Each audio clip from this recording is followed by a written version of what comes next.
আসসালামু আলাইকুম। এটা আমাদের সিরাজগঞ্জ শহরে বিখ্যাত একটি জায়গা, সেটা হলো জেলখানা। এখানে আমার খুবই ভালো লাগে। যখন আমার মনটা খারাপ হয় আমি এখানে চলে আসি। জানি না কেন এখানে আসলে ভালো লাগে।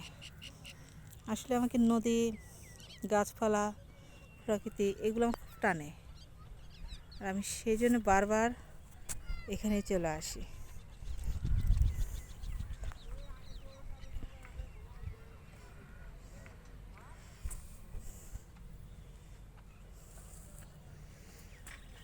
দেখুন, এটা বলে যমুনা নদী,